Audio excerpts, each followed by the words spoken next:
CBS 46 News presents Public Affairs on Peach. Good morning to you and welcome to Public Affairs on Peach. I'm Megan Packer.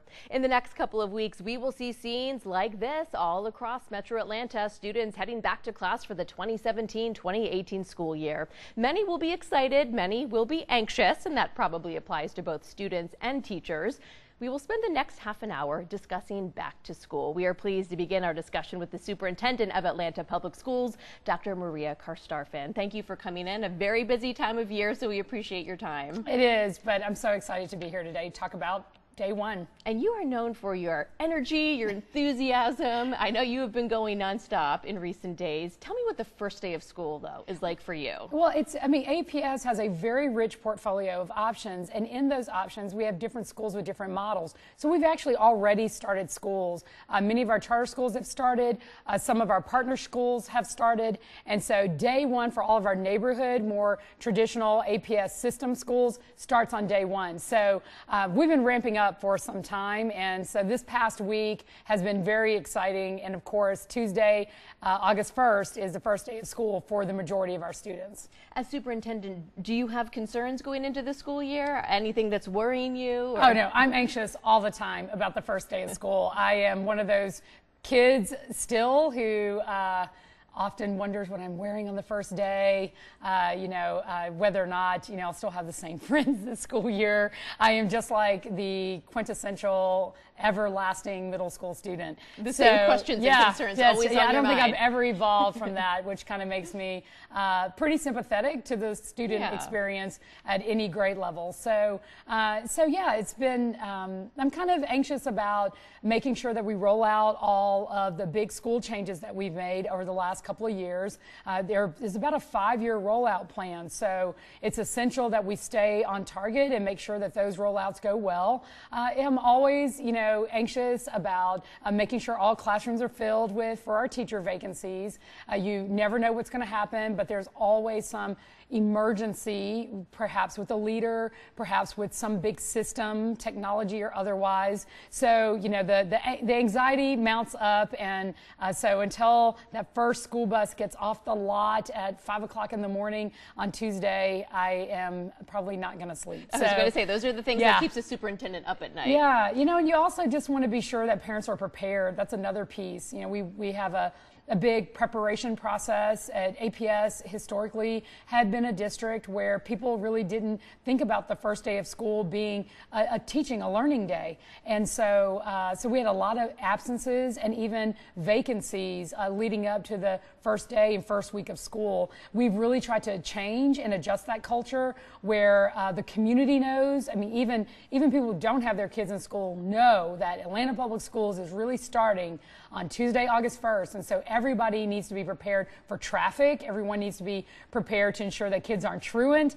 Parents need to know that they need to get their immunizations and registration done. So we do a big public community push to support our internal parts of how the system works, but also externally so that we have the supports we need. And how are you looking staffing? We have reported in recent weeks about teacher shortages across the metro. Do you have? Not for Atlanta Public Schools.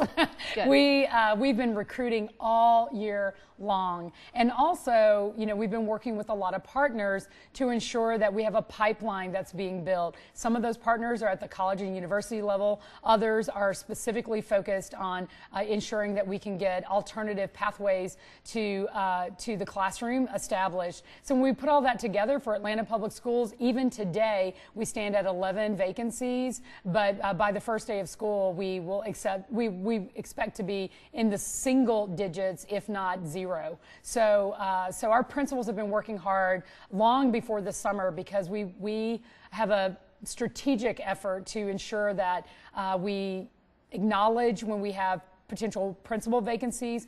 We get those principals in place and we have them ramped up, ready to do hiring in the meantime. So you feel confident? I feel confident. No problems with that. We won't be like any other districts that are reporting hundreds of vacancies. Our staff has been incredibly professional, and because of that, we see, yes, we might see attrition, but they notice us early enough for us to be able to get in front of it. And we've been honoring the state law around not releasing staff members after after the state's designated date to ensure that we don't have a lot of shuffling on the back end across systems, and we don't basically fish in other people's ponds, pulling out teachers when they've tried to fill their vacancies. So we've been a good partner in that as a district, and I think because of that, we'll end up in a very good spot.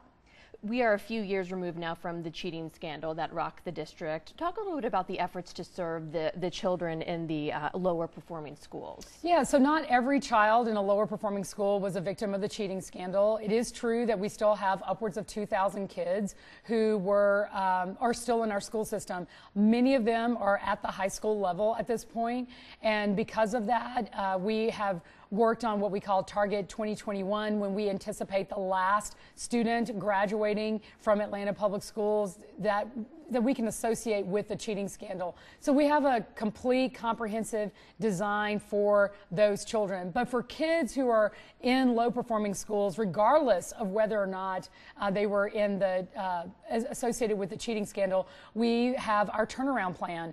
And that turnaround plan has 3 critical levels. One is very targeted for about 16 schools that fell not only in the bottom of Atlanta public school performance, but at the bottom of the state. Thomasville Heights is an example of a school. I think there are 1,231 schools in the state of Georgia. I think they were 1,230 when they were ranked. Now, after 1 year of what we call targeted intervention, teaming up with a high capacity partner, they moved up 60 spaces on the list. And on top of that, they are one of the highest gaining and improving schools in the system after 1 year of work. So we're really proud to see that. We're proud of them. So 15 of the 16 targeted intervention schools showed gains.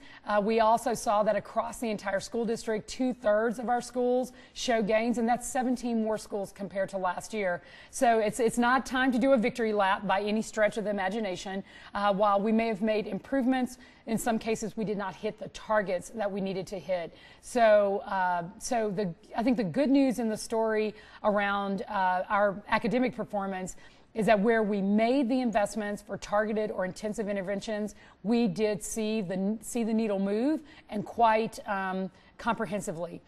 With more work to be done. With more work to be done in areas where we know there are just deep challenges. There are challenges in the schools, outside the schools, in the communities, and we're working as fast as we can to establish like a wraparound service mentality to the family of the child so that we can better serve the student. However, that takes a lot of money, and we've come up against the tax assessment issue.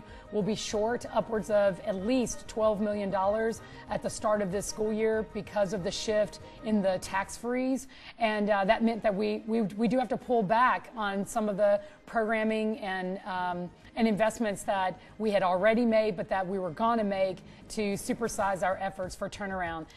It is what it is, but at the end of the day, I think that the key programming and some of the fundamental work will be able to sustain this kind of jolt in our resources. Okay. Dr. Maria Karstafen, don't go anywhere. Need to take a quick break. Much more to talk about when we come back.